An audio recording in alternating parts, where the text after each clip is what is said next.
Pasangan ingin berpisah karena sulit berkomunikasi dan merasa tidak ada cinta lagi ke kita.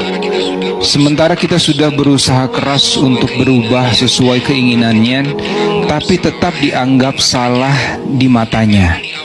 Memang di awal pernikahan kita sadar kalau kita keras dan saat ini kita menyesali itu. Tapi setelah kita mulai sadar, pasangan sudah mati rasa. Harus seberapa sabar mempertahankan perkawinan, Ustadz? Kita sangat mencintai dan khawatir tentang nasib anak jika berpisah. Apakah rumah tangga bisa bertahan? Ustadz, amalan apa yang sebaiknya dilakukan dalam kondisi seperti ini? Terima kasih, Ustadz. Baik, problem ini sebetulnya alamiah akan dialami oleh siapapun yang berumah tangga. Saya ulangi ya, problem ini akan alamiah bagi siapapun yang merasa berumah tangga. Kenapa? Karena declare ayatnya pertama kali sudah mengatakan, engkau pasti menemukan kekurangan di pasanganmu. Itu poinnya. Tapi kadang kesadaran itu menjadi berkurang karena setan bermain dengan cukup indah di situ. Provokasinya terlalu banyak. Apa yang pertama kali setan tanamkan pada pasangan ketika melihat pasangannya kurang baik terlihat adalah sikap putus asa. Melihat keadaan itu sehingga menyimpulkan sudah tidak mungkin kemudian untuk berjalan bersama-sama dan rahmat Allah tidak turun lagi di situ. Itu problem. Maka bagaimana kemudian menguji itu semua? Ada dua timbangannya. Pertama, lihat baik-baik pada konteksnya. Satu, konteks perbedaan apa yang muncul di antara keduanya itu? Apakah sikap atau perbuatan maksiat? Bedakan. Secara fikih nanti berbeda hukumnya. Misal, kalau sikapnya mengarah pada perbuatan maksiat, dia nggak mau sholat, sering mabuk, ya, sering mengonsumsi hal yang dilarang dan sebagainya, berpengaruh buruk pada anak, pada ini dan sebagainya, dan bisa membawa. Dan sudah berulang kali diingatkan, diminta, dibawa, sulit dan sebagainya. Ya, mau direhab dan sebagainya, sulit misalnya dan seterusnya. Nah, sementara pengaruh-pengaruhnya tetap kuat dalam kehidupan keluarga dan bisa menjauhkan. Yang paling utama adalah ya dari ketaatan kepada Allah Subhanahu wa taala. Maka muncul skema nanti. Yang cara skemanya Quran surah keempat ayat 34 sampai 35. Puncaknya nanti di Quran surah ke-65-nya dengan namanya langsung.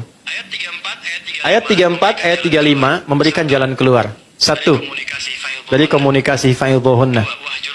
Dua, wahjuruhunna fil madaji, mengecek cintanya masih ada atau enggak. Pisah dulu, dari pisah tempat tidur, pisah ruangan, sampai yang satu dulu ke rumah ibunya atau ke bapaknya. Untuk ngecek ada kepedulian enggak, tanya enggak, kan? Masih peduli enggak, dan seterusnya. Enggak ada sama sekali, tetap larut dalam perbuatannya. Masuk yang kedua, ayat 35. Fa in khiftum shiqaqa bainihima fab'athu hakaman min ahli wa hakaman min ahliya. Kalau enggak bisa sendirian menyelesaikan, maka cari ruang kepada pihak yang ketiga. Pertama paling dekat keluarga, wali dulu. Kalau nggak ketemu, yang disepakati oleh keduanya, yang dipercaya. Ustadz siapa, teman siapa, si fulan. Yang memang pendapatnya bukan untuk dibagi, tapi memberikan kontribusi. Nggak ketemu di sini, masih belum berubah dari maksiatnya, naik ke sini puncaknya. Sudah dengan keluarga bertemu, nggak bisa berubah, nggak bisa apa, tetap jauh, tetap menjauhkan juga dari Allah, maka muncul yang terakhir. Skema tolak. Ditolak pun ada tahapan, nggak bisa langsung tolak. Kasih pelajaran pertama, suami menolak. Kalau nggak mau, muncul khulu, istri mengajukan. Kalau istri mengajukan, sifatnya fasah, dipisahkan oleh hakim. Ya, dipisahkan ini nggak seperti talak yang biasa. Kalau yang biasa, rujuk sekali, memperbaiki. Itu rujuk itu jangan dipandang rujuk, nggak begitu. Ya, 3 kali suci itu diberi jeda, supaya berpikir. Jadi spirit tolak, awalnya bukan memisahkan, awalnya menyatukan.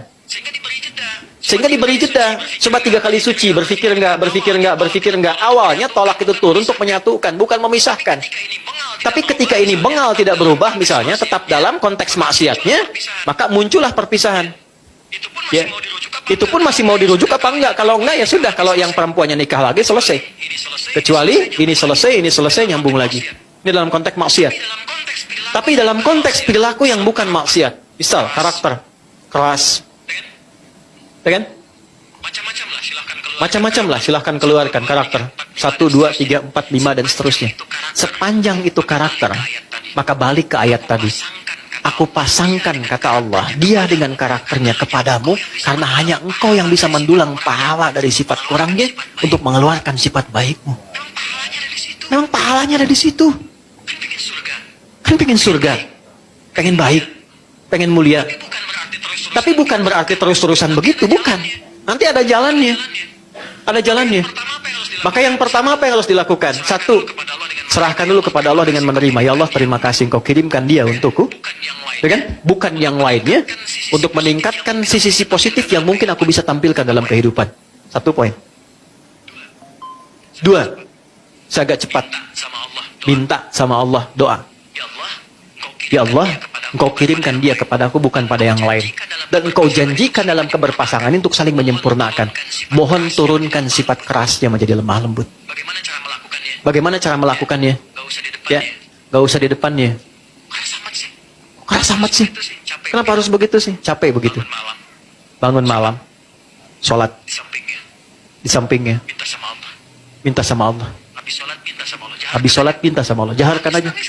Nangis gak apa-apa. Ya Allah, terima kasih Kau kirimkan suami kepadaku. Dia memberikan kebutuhanku, duniaku, semua tercukupi baik untuk anak-anak sebagainya. Cuma mohon ya Allah, Engkau yang maha lembut, lembutkan dia ya Allah. Sebagaimana ibuku bersikap lembut kepadaku, ayahku gak pernah menyakitiku, lembutkan dia ya Allah. Berikan kesabaran kepadaku untuk menerima ia menjadi lebih lembut dalam kebaikanmu. Minta kan? Hari pertama, hari kedua, dan kalimat Qurannya jelas, jangan pernah ada rasa putus asa untuk meminta. Gitu. Hari pertama, mungkin masih tidur. Hari kedua, mungkin dia dengar tapi masih tidur. Hari ketiga, mungkin dia bisa datang memeluk Anda dan minta maaf pada Anda.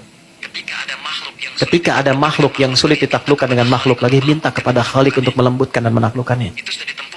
Itu sudah ditempuh atau belum? Ya kan? Tiga.